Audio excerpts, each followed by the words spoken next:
for Is this them Fighting Herds? It is them Fightin Herds. I've been getting a lot of press for this. Yeah, I had a feeling.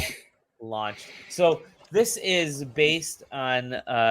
Let me give you a little bit of this story. This game is like 10 years in the making. This game, it does require a backstory.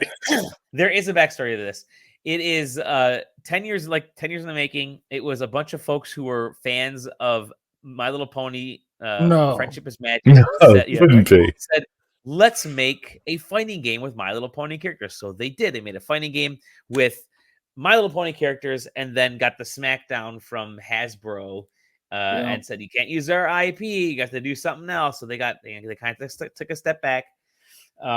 In the meantime, I was in high school when this got announced. Yeah, it's so crazy. And then, dude, it's crazy. I remember this thing getting announced. And then the actual developer of Friendship is Magic, like the creator of that line of My Little Pony, the Gen 3 whatever stuff. Gen 3, whatever. Yeah, she came on board and said, I want to help co-develop this game.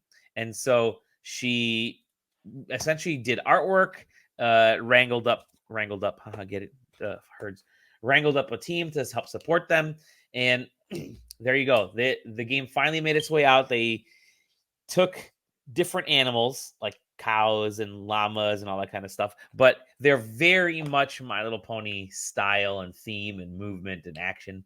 But the game is solid. I mean, the crazy thing is it's really a solid fighting game. You can get it for like next to nothing on Steam right now. Yeah, very pretty cheap on Steam. Pretty cheap. You can get it in every Steam bundle, which is how I think I got it in a Humble bundle, or Itch or something. Great visual style. I mean, doesn't put a lot of stress. I'm playing it on Xbox, so I've got it playing on the Series X. But that's the code that I got. But I've been playing it on the Steam Deck, and it for the last 6 months. I think that may have been the first game that I really played on Steam Deck was them's Fightin Herds, which is really funny to say. And it plays better on the console because it's more of a dedicated beast, and it's also the full first launch version that was always early access up until then. But man, it's competent. I really hope people they look past the goofy style of My Little Pony-ish stuff and realize there's a really competent, fun fighting game in this. It reminds me of what was that? Skullgirls. Yeah.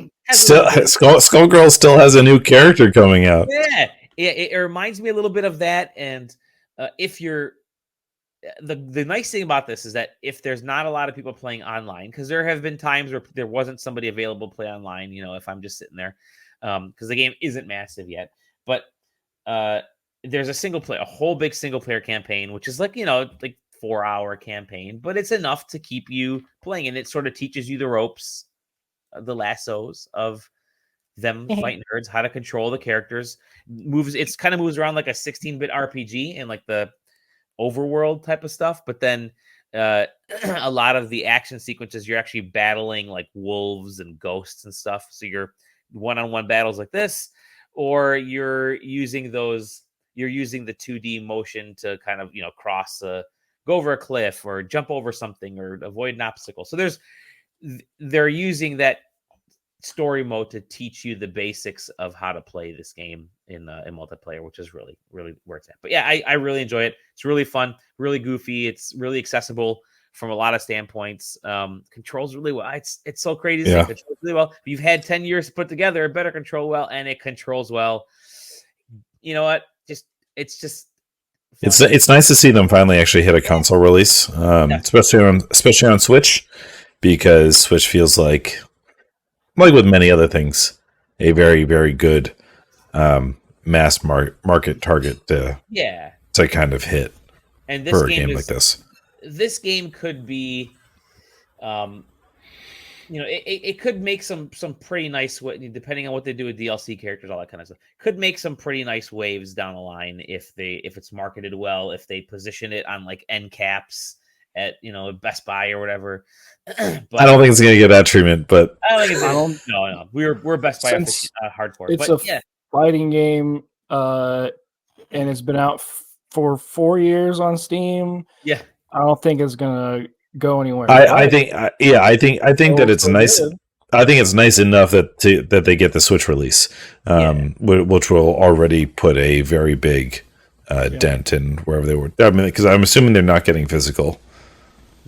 They are. It's a physical They're- Switch. They got physical Switch? Physical for That's- all of them. Physical for Really? I mean, that's a pretty big deal then. I was not aware of that part. And that's what I'm saying. That it wasn't like that before. Fightin Herds. It also has peer-to-peer rollback netcode, by the way.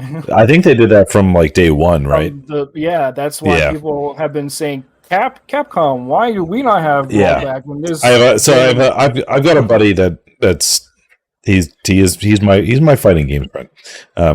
Not you, Dali. Not you. Another one. No, like he actually cares about the fighting games, and I like the beast. And so, he had a stint where he was playing Fightin Herds for a couple months straight.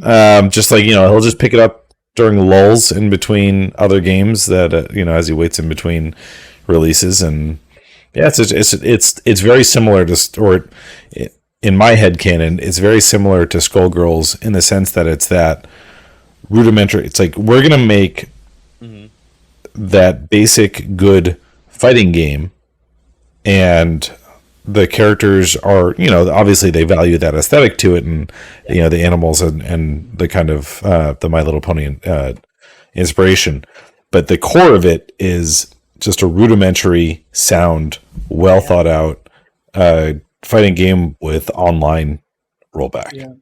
And that part nailed it. Now, here's what makes these games different. Those two you just brought up, Skullgirls and them's Fightin Herds, is they're made by people who love fighting games. Yeah. But they're made intentionally to be like this. This is what we have issue with in fighting games. This is how we address it. Skullgirls is a 3 versus 3, but you can also be a 1 character versus a 3, just having the same health total. But there's also a button to like break out of long combos. So if a combo is going on too long, you press a button, you burst. And them's Fightin Herds also kind of has that same system. So it's a lot of fans addressing what they have problems with in like popular games, which is cool. So